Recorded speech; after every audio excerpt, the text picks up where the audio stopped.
your mind.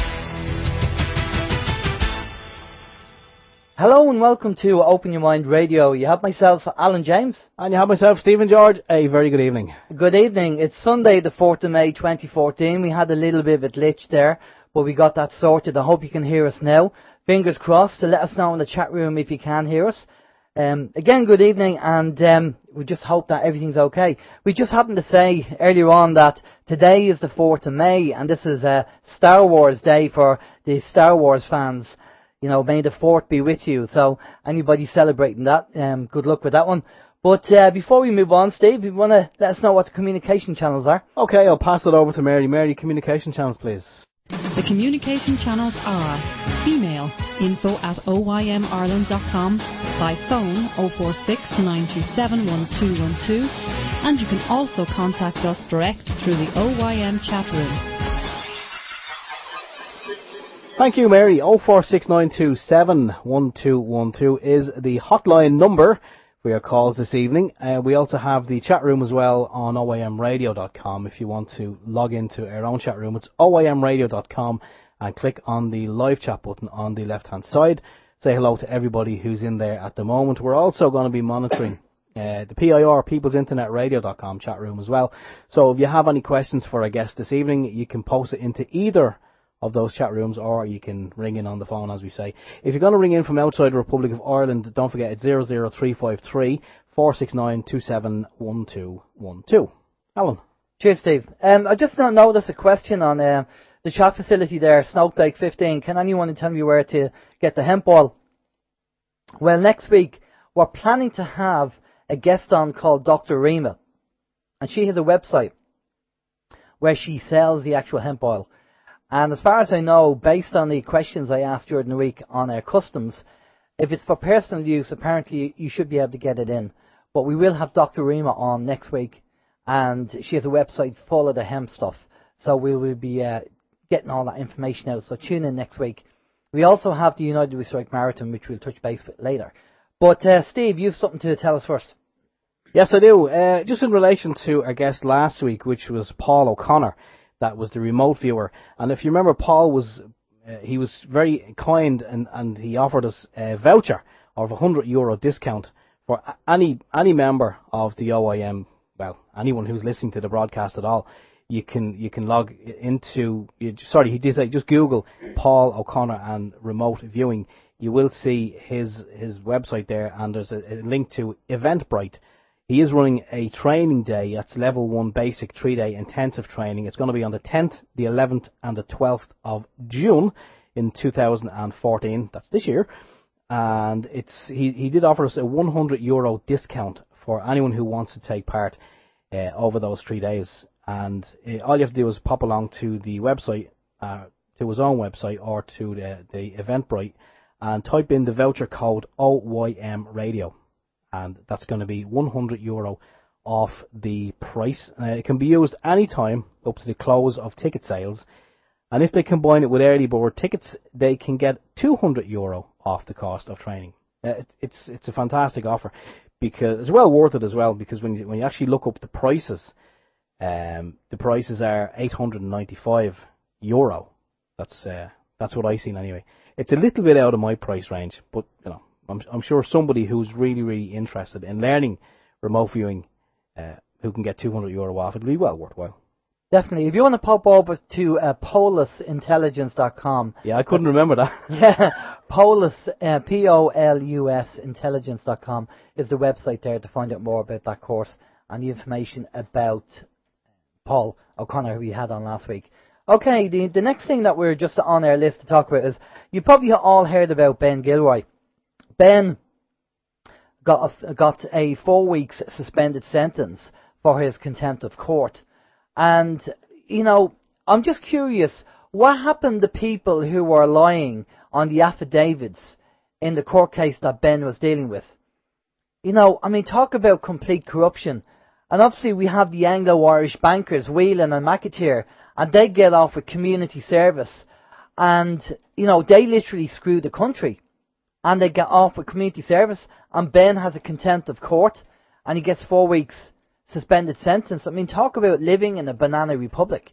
That's how bad it is. And there's so much more corruption that we can see going on over here in Ireland. It's unbelievable the level of corruption. They're putting it right in our face.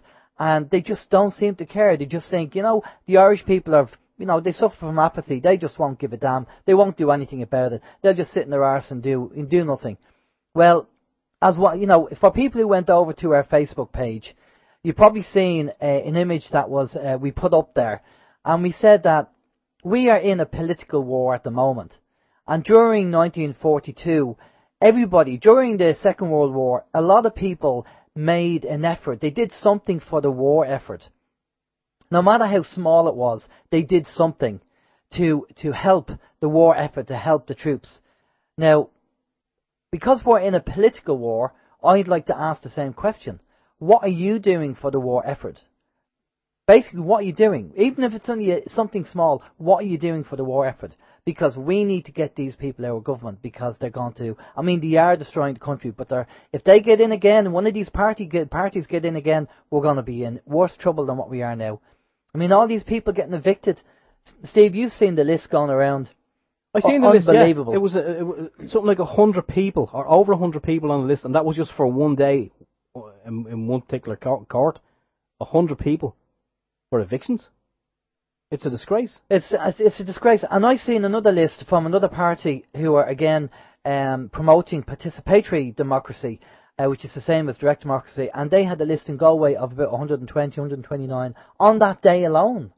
That's phenomenal. That is just unbelievable. Where are these people going to go if they're being evicted from their homes? They're going to be homeless, obviously. It's incredible. Come here, before you move on, you just mentioned about the upcoming elections and all, and the different parties and all this, the corrupt ones who are running this country into the ground. I think it's almost completely run into the ground. I don't think there's too much more to go. But I found myself out of the house yesterday and in front of a television set. It just happened to be somewhere while the 6 o'clock news was on here in the Republic of Ireland. And I couldn't believe it. And I've seen some information on the net during the week. These Gallup polls and all these different companies that do polls. Yeah. And from what they've been saying in the polls, a lot of the independent not TDs, but the candidates, a lot of the independents are ranking fairly high in the poll. Good. As is DDI. Good. They're also saying that in the poll, an independent poll, that Fine Gael, Fianna Fáil and Labour are doing quite badly. Right? Now, 6 o'clock news yesterday reported. Now, bear in mind, I generally don't watch the news, so it was a novelty for me to be sat in front of a TV set when it was on. But the news reporter just sat there and reported that in recent polls, Fianna Fáil and Fine Gael and Labour, they're not doing quite too badly at all. And with some of the counties have maybe one seat, some of the counties have 2 seats or 3 seats available. They're saying that the Fine Gaelers, the Fianna Fáilers, and the Labourers, that they're more than likely guaranteed a seat, because they're doing fairly well in the polls. And this is again, I'm sitting there going, oh my Jesus, propaganda! It's just it's government propaganda. I was getting angry. They said, and they reckon that in one county, which I can't remember, that one of the Sinn Féin candidates is doing quite well there, but they reckon this Fine Gael guy, he was a shoo-in. That seat was already his name was on it, That's how comfortable they were, and they reckon the second seat in that particular county may go to a Sinn Féin candidate. But they said some of the independents are kind of gaining ground as well, but there was no mention of any other parties. They just focused on the 3 main ones who are screwing the country. RTE are, a propaganda station. In their charter, it says that they are impartial. Yeah, right. Okay, dream on. I've already sent that email into RTE saying, showing, explaining, talking about their charter, and then saying to them that there's no way that they are. And they know it as well. They're a semi-state body. They're going to be controlled by the government anyway. You don't get funding. But look, at the end of the day, from what we've seen time and time again, even on American TV, I think there's a video floating around YouTube at the moment, has been for a while, that no matter what's put up on the teleprompter, the person who's sitting there, who's getting paid just to read the news, will just read out whatever is on the teleprompter. They don't care. They're programmed robots. That's it. Exactly. That's what it is. So Yeah, it's getting worse, so we really need to, the war effort, we need to do something. Now, the other thing I have is, obviously we just heard that Jerry Adams has been released, but it's just so funny that he was taken right where the elections were going on. Isn't that mad, isn't it? So coincidental. It's unbelievable. Politically motivated, I believe. Yeah, exactly, yeah. And just keep him in for a few days and let all the media stations know that Jerry Adams was taken. Yeah. So, I mean, that's pretty much a case of Sinn Féin the government know that there's probably bugger all chance of them getting re-elected.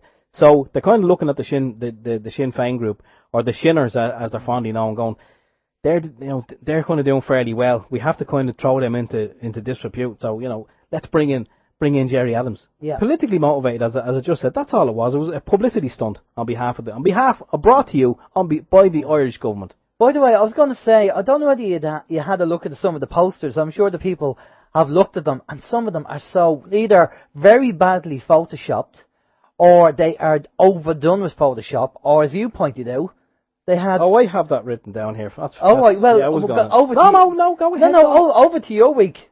Yeah, no. Your week. It's funny. That was why we get. It's funny. Alan and I were standing at a telegraph pole last Wednesday, shooting the breeze as you do, and we're looking up at the posters for the candidates for the upcoming election, May 23rd, and of course it was Alan who was looking at one, going, "Oh my God!" Now I didn't even notice it, but Alan did, fair play. He said, "Look how badly photoshopped that is." I wouldn't have even copped it, but he was pointing out how badly photoshopped it was. Fair play. He doesn't need glasses anyway. That's a good thing. Not yet, anyway. Not yet. But what I noticed with three of these are different candidates. It's probably all the same backdrop, but around where I am, there's three candidates. I think one Fianna Fáil, two Fine Gael,